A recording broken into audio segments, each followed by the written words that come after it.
श्री कृष्ण गोविंद हरे मुरारी, हे नाथ नारायण वासुदेवा। श्री कृष्ण गोविंद हरे मुरारी, हे नाथ नारायण वासुदेवा। हे नाथ नारायण वासुदेवा, हे नाथ नारायण वासुदेवा। श्रीमद् भागवत दसम स्कंध अथ द्वितीय अध्याय, भगवान का गर्भ प्रवेश और देवताओं द्वारा गर्भ स्तुति।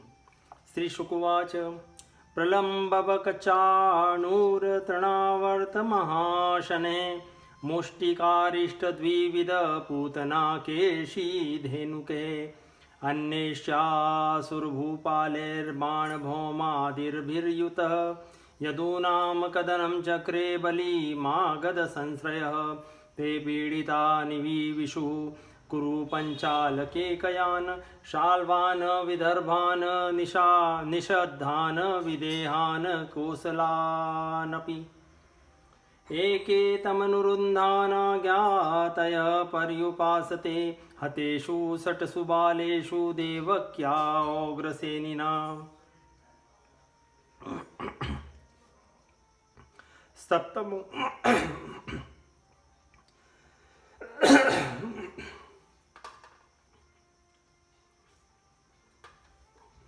ओम सप्तमो वैष्णवं धाम, यमनन्तं प्रचक्षते, गर्भो बभूव देवक्या हर्ष शोक विवर्धना।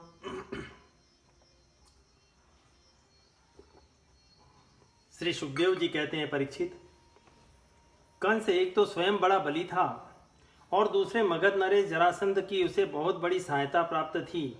तीसरे उसके साथी थे प्रलंबासुर, बकासुर, चाणूर, तृणावर्त, अघासुर, मुष्टिक, अरिष्टासुर, द्विविध, पूतना, केशी और धेनुक तथा बाणासुर और भौमासुर आदि बहुत से दैत्य राजा उसके सहायक थे। इनको साथ लेकर वह यदुवंशियों को नष्ट करने लगा। वे लोग भयभीत होकर कुरु, पंचाल, केकय, शाल्व, विदर्भ, निषद, विदेह और कौशल आदि देशों में जा बसे। कुछ लोग ऊपर ऊपर से उसके मन के अनुसार काम करते हुए उसकी सेवा में लगे रहे।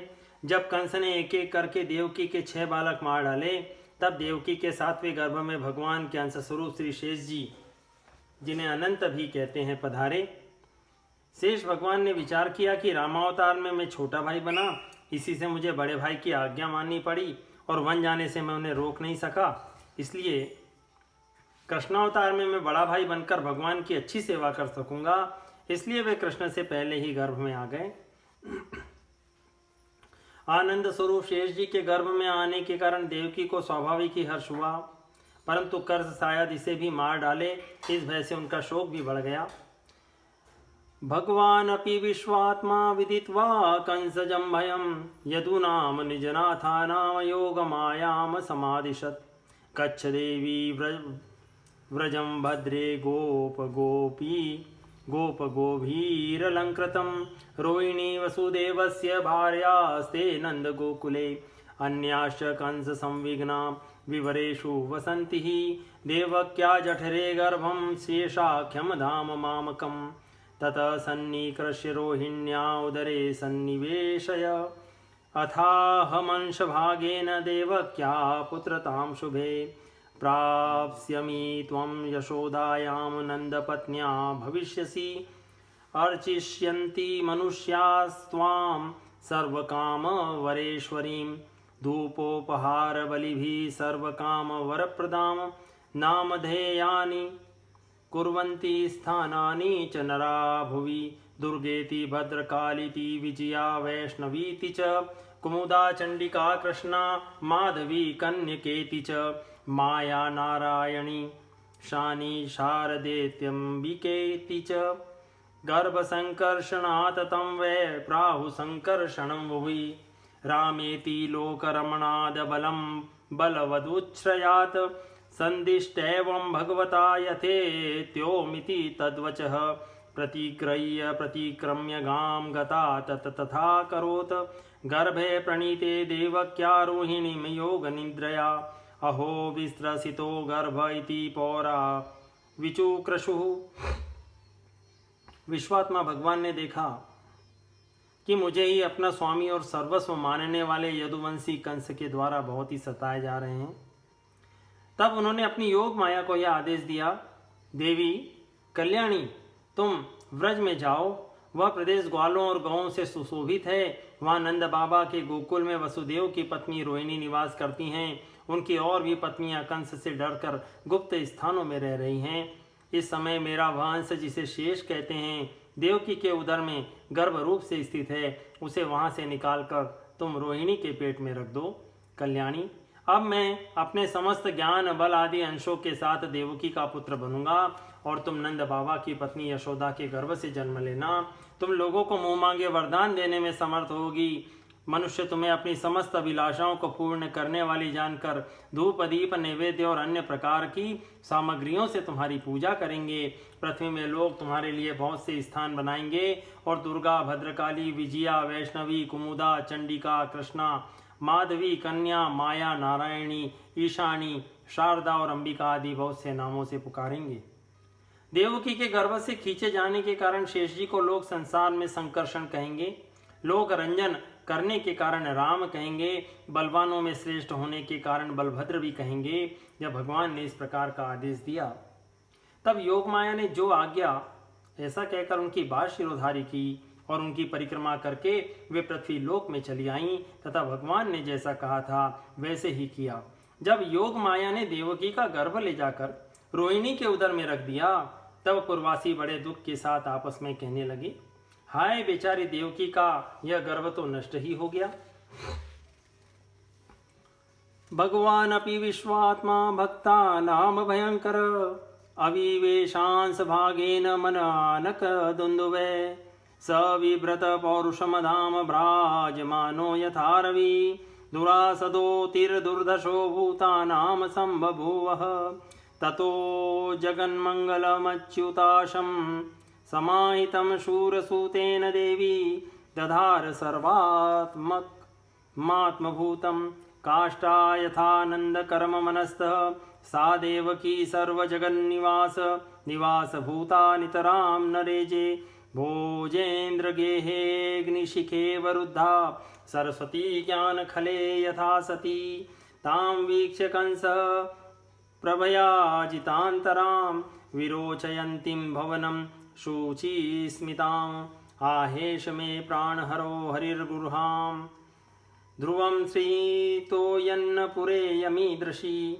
किमद्य तस्मिन् करणीयमाशु मे तदर्थतन्त्रो न भियन्ति विक्रमम् स्त्रिया स्वरसुरगुरुत्मत्यावधोऽयं यश श्रियं हन्त्यनुकालमायुः स एष जीवन खलु संपरेतो वर्तेतयोऽत्यन्तनृशंसितेन द्रहे मृते च मनुजा शपन्ति गन्ता तमोन्धं मानिनो ध्रुवम्। भगवान भक्तों को अभय करने वाले हैं। वे सर्वत्र सब रूप में हैं। उन्हें कहीं आना जाना नहीं है। इसलिए वे वसुदेव जी के मन में अपनी समस्त कलाओं के साथ प्रकट हो गए। उनमें विद्यमान रहने पर भी अपने को व्यक्त से व्यक्त कर दिया। भगवान की ज्योति को धारण करने के कारण वसुदेव जी सूर्य के समान तेजस्वी हो गए। उन्हें देखकर लोगों की आंखें चौंधिया जाती। कोई भी अपने बल, वाणी या प्रभाव से उन्हें दबा नहीं सकता था। भगवान के उस ज्योतिर्मय अंश को जो जगत का परम मंगल करने वाला है, वसुदेव जी के द्वारा आधान किए जाने पर देवी देवकी ने ग्रहण किया। जैसे पूर्व दिशा चंद्रदेव को धारण करती है, वैसे ही शुद्ध सत्व से संपन्न देवी देवकी ने विशुद्ध मन से सर्वात्मा एवं आत्म स्वरूप भगवान को धारण किया। भगवान सारे जगत के निवास स्थान हैं। देवकी उनका भी निवास स्थान बन गई। परंतु घड़े आदि के भीतर बंद किए हुए दीपक का और अपनी विद्या दूसरों को न देने वाले ज्ञान खल की श्रेष्ठ विद्या का प्रकाश जैसे चारों ओर नहीं फैलता, वैसे ही कंस के कारागार में बंद देवकी की भी उतनी शोभा नहीं हुई। देवकी के गर्भ में भगवान विराजमान हो गए थे। उसके मुख पर पवित्र मुस्कान थी और उसके शरीर की कांति से बंदी गृह जगमगाने लगा था। जब कंस ने उसे देखा तब वह मन ही मन कहने लगा, अब की बार मेरे प्राणों के ग्राहक विष्णु ने इसके गर्भ में अवश्य ही प्रवेश किया है, क्योंकि इसके पहले देवकी कभी ऐसी न थी। अब इस विषय में शीघ्र से शीघ्र मुझे क्या करना चाहिए? देवकी को मारना तो ठीक न होगा, क्योंकि वीर पुरुष स्वार्थवश अपने पराक्रम को कलंकित नहीं करते। एक तो यह स्त्री है, दूसरे बहन और तीसरे गर्भवती है। इसको मारने से तो तत्काल ही मेरी कीर्ति, लक्ष्मी और आयु नष्ट हो जाएगी। वह मनुष्य तो जीवित रहने पर भी मरा हुआ ही है, जो अत्यंत क्रूरता का व्यवहार करता है। उसकी मृत्यु के बाद लोग उसे गाली देते हैं। इतना ही नहीं, वह देहाभिमानियों के योग्य घोर नरक में भी अवश्य अवश्य जाता है। इति घोरतमादभावात् सन्निवृत स्वयं प्रभु आस्ते प्रतीक्षंस्तन जन्म हरे वैरानुबंधकृत आसीन संविसंष्ठिष्ठन भुञ्जान पर्यटन महीम चिन्तयानो ऋषिकेशमपश्यत तन्मयं जगत् ब्रह्मा भवश्य तत्रेत्य मुनिर्भिर्नारदादिभिः देवे सानुचरे साकं गीर्भिवृषणमेडयन् सत्यव्रतं सत्यपरं त्रिसत्यं सत्यस्य योनिनिहितं च सत्ये सत्यस्य सत्यमृत सत्यनेत्रं सत्यात्मकं त्वां शरणं प्रपन्ना एकायनोऽसौ द्विफलस्त्रिमूल मूलश्चतुरसः पंचविध षडात्मा। यद्यपि कंस देवकी को मार सकता था, किंतु स्वयं ही वह इस अत्यंत क्रूरता के विचार से निवृत्त हो गया। यहाँ एक उल्लेख आता है, जो कंस विवाह के मंगल चिन्हों को धारण की हुई देवकी का गला काटने के उद्योग से न हिचका, वही आज इतना सद्विचारवान हो गया। इसका क्या कारण है? अवश्य ही आज वह जिस देवकी को देख रहा है, उसके अंतरंग में गर्भ में श्री भगवान है, जिसके भीतर भगवान है। उसके दर्शन से सद्बुद्धि का उदय होना कोई आश्चर्य नहीं है। अब भगवान के प्रति दृढ़ वैर का भाव मन में गांठकर उनके जन्म की प्रतीक्षा करने लगा। वह उठते बैठते, खाते पीते, सोते जागते और चलते फिरते सर्वदा ही श्री कृष्ण के चिंतन में लगा रहता। जहाँ उसकी आंख पड़ती, जहाँ कुछ खड़का होता, वहाँ उसे श्री कृष्ण दिख जाते। इस प्रकार उसे सारा जगत ही श्री कृष्ण में दिखने लगा। परीक्षित, भगवान शंकर और ब्रह्मा जी कंस के कैद खाने में आए। उनके साथ अपने अनुचरों के सही समस्त देवता और नारदादि ऋषि भी थे। वे लोग सुमधुर वचनों से सबकी अभिलाषा पूर्ण करने वाले श्री हरि की इस प्रकार स्तुति करने लगे। प्रभो, आप सत्य संकल्प है, सत्य ही आपकी प्राप्ति का श्रेष्ठ साधन है। सृष्टि के पूर्व, प्रलय के पश्चात और संसार की स्थिति के समय इन असत्य अवस्थाओं में भी आप सत्य हैं। पृथ्वी, जल, तेज, वायु और आकाश, इन 5 दृश्यमान सत्यों के कारण भी आप ही हैं और उनमें अंतर्यामी रूप से विराजमान भी है। आप इस दृश्यमान जगत के परमार्थ स्वरूप है। आप ही मधुरवाणी और समदर्शन के प्रवर्तक हैं। भगवान, आप तो बस सत्य स्वरूप ही हैं। हम सब आपकी शरण में आए हैं। यह संसार क्या है? एक सनातन वृक्ष। इस वृक्ष का आश्रय है एक प्रकृति। इसके 2 फल हैं, सुख और दुख। 3 जड़ें हैं, सत्व, रज और तम। 4 रस हैं, धर्म, अर्थ, काम और मोक्ष। इसके जानने के 5 प्रकार हैं, श्रोत्र, त्वचा, नेत्र, रसना और नासिका। इसके 6 स्वभाव हैं, पैदा होना, रहना, बढ़ना, बदलना, घटना और नष्ट हो जाना। इस वृक्ष की छाल हैं 7 धातुएं, रस, रुधिर, मांस, मेद, अस्थि, मज्जा और शुक्र। 8 शाखाएं हैं, 5 महाभूत, मन, बुद्धि और अहंकार। इसमें मुख आदि 9 द्वार खोड़र हैं। सप्तत्वगष्ट विटपो नवाक्षो द्वषच्छदी द्विखगो यदि वृक्ष त्वमेक एवास्य सत्प्रसूतिस्त्वं सन्निधानं त्वमनुग्रहश्च त्वन्मायया संवृतचेतसत्वां पश्यन्ति नानान विपश्चतो ये बिभर्षिरूपाण्यवबोधात्मा क्षेमाय लोकस्य चराचरस्य सत्वोपपन्नानि सुखावहानि सतामभद्राणि मुखलानां त्वयम्बुजाक्षाखिलसत्त्वधाम्नि समाधिनावेशितचेतसेके त्वत्पादपोतेन महत्कृतेन कुर्वन्ति गोवत्सपदं भवाब्धिम् स्वयं समुत्तीर्य सद्दुस्तरं द्युमन् भवार्णवं भीममदभ्रसौहृदः भवत्पदाम्भोरुहनावमत्र ते निधाय याता सदनुग्रहो भवान् येन्नेरविन्दाक्ष विमुक्तमानिन स्तव्यस्तभावादविशुद्धबुद्धयः आरुह्य कृष्णेन परं पदं ततः पतन्त्यधोनाद्रतयुष्मदङ्घ्रयः। नमो द्वार खोडर हैं। प्राण, अपान, व्यान, उदान, समान, नाग, कूर्म, क्रकल, देवदत्त और धनंजन, ये 10 प्राण ही इसके 10 पत्ते हैं। इस संसार रूप वृक्ष पर 2 पक्षी हैं, जीव और ईश्वर। इस संसार रूप वृक्ष की उत्पत्ति के आधार एकमात्र आप ही हैं। आप में ही इसका प्रलय होता है और आपके ही अनुग्रह से इसकी रक्षा भी होती है। जिसका चित्त आपकी माया से आवृत्त हो रहा है, इस सत्य को समझने की शक्ति खो बैठा है, वे ही उत्पत्ति, स्थिति और प्रलय करने वाले ब्रह्मादि देवताओं को अनेक देखते हैं। तत्वज्ञानी पुरुष तो सबके रूप में केवल आपका ही दर्शन करते हैं। आप ज्ञान स्वरूप आत्मा हैं, चराचर जगत के कल्याण के लिए ही अनेकों रूप धारण करते हैं। आपके वे रूप विशुद्ध, अप्राकृत, सत्वमय होते हैं और संत पुरुषों को बहुत सुख देते हैं। साथ ही दुष्टों को उनकी दुष्टता का दंड भी देते हैं, उनके लिए अमंगलमय भी होते हैं। कमल के समान कोमल, अनुग्रह भरे नेत्रों वाले प्रभु, कुछ बिरले लोग ही आपके समस्त पदार्थों और प्राणियों के आश्रय स्वरूप रूप में पूर्ण एकाग्रता से अपना चित्त लगा पाते हैं और आपके चरण कमल रूपी जहाज का आश्रय लेकर इस संसार सागर को बछड़े के खुर के गड़े के समान अनायास ही पार कर जाते हैं। क्यों न हो, अब तक के संतों ने इस जहाज से संसार सागर को पार जो किया है, परम प्रकाश स्वरूप परमात्मन आपके भक्तजन सारे जगत के निष्कपट प्रेमी सच्चे हितैषी होते हैं। वे स्वयं तो इस भयंकर और कष्ट से पार करने योग्य संसार सागर को पार कर ही जाते हैं, किंतु औरों के कल्याण के लिए भी वे यहाँ आपके चरण कमलों की नौका स्थापित कर जाते हैं। वास्तव में सत्पुरुषों पर आपकी महान कृपा है, उनके लिए आप अनुग्रह स्वरूप ही हैं।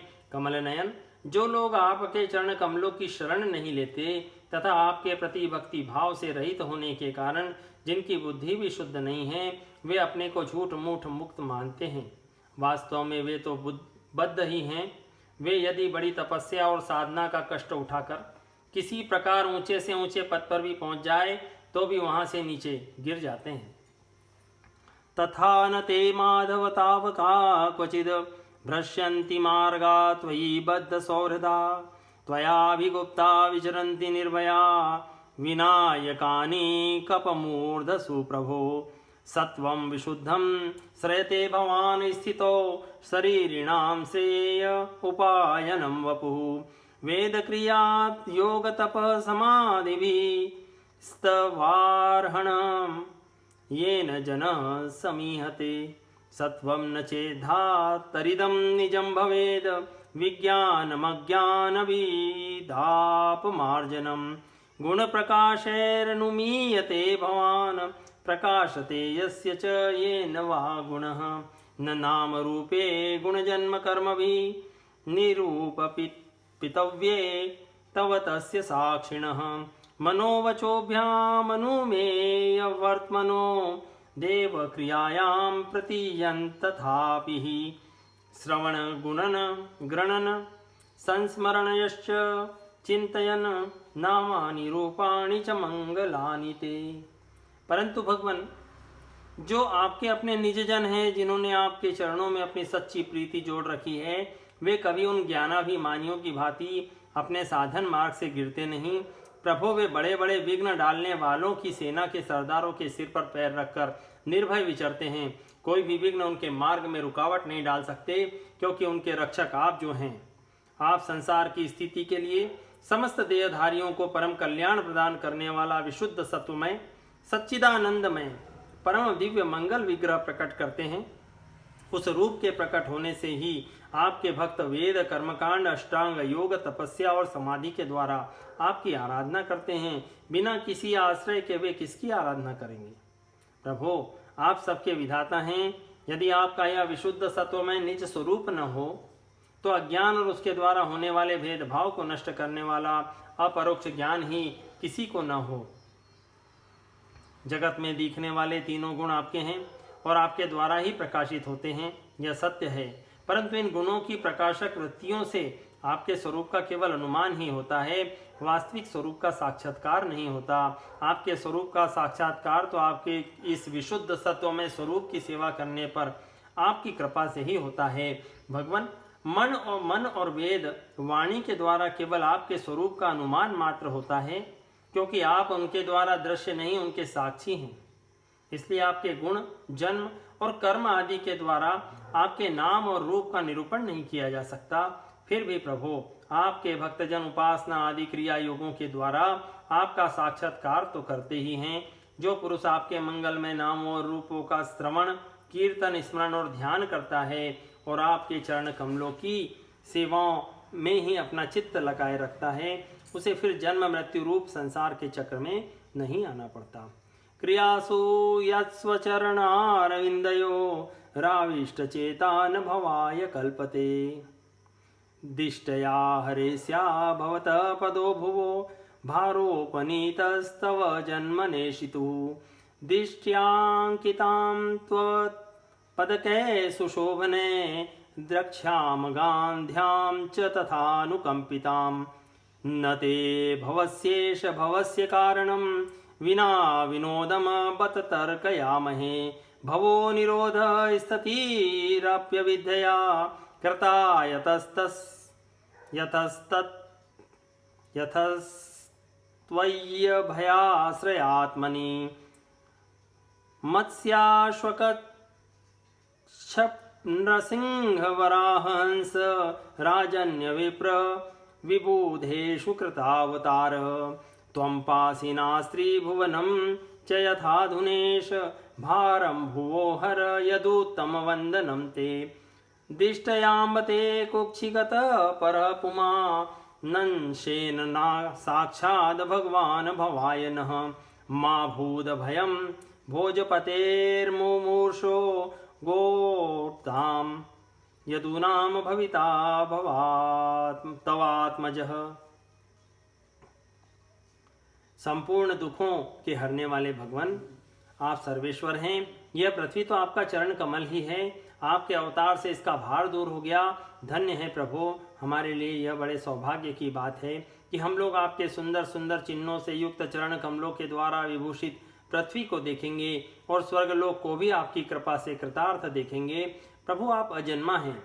यदि आपके जन्म के कारण के संबंध में हम लोग कोई तर्क ना करें तो यही कह सकते हैं कि यह आपकी एक लीला विनोद है। ऐसा कहने का कारण यह है कि आप तो द्वैत के लेस से रहित सर्वाधिष्ठान स्वरूप हैं और इस जगत की उत्पत्ति, स्थिति तथा प्रलय अज्ञान के द्वारा आप में आरोपित है।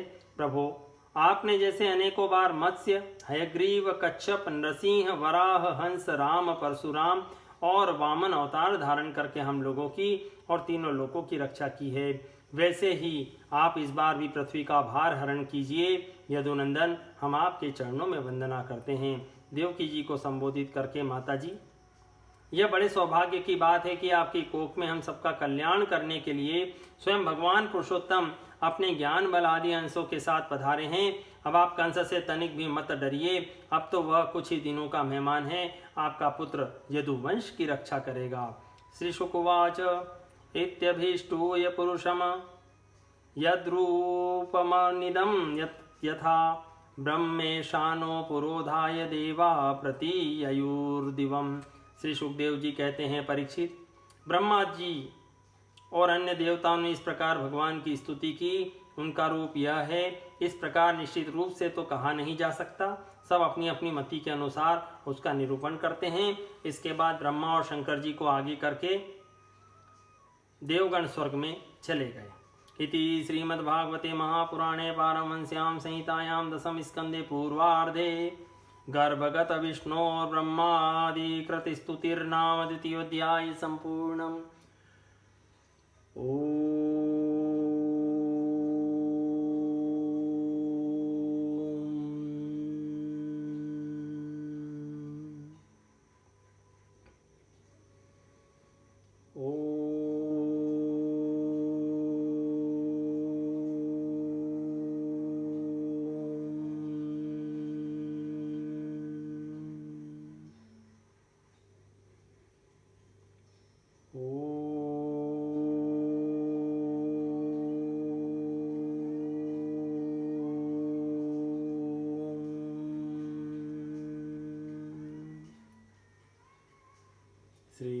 कृष्ण गोविंद हरे मुरारी, हे नाथ नारायण वासुदेवा। श्री कृष्ण गोविंद हरे मुरारी, हे नाथ नारायण वासुदेवा। हे नाथ नारायण वासुदेवा, हे नाथ नारायण वासुदेवा।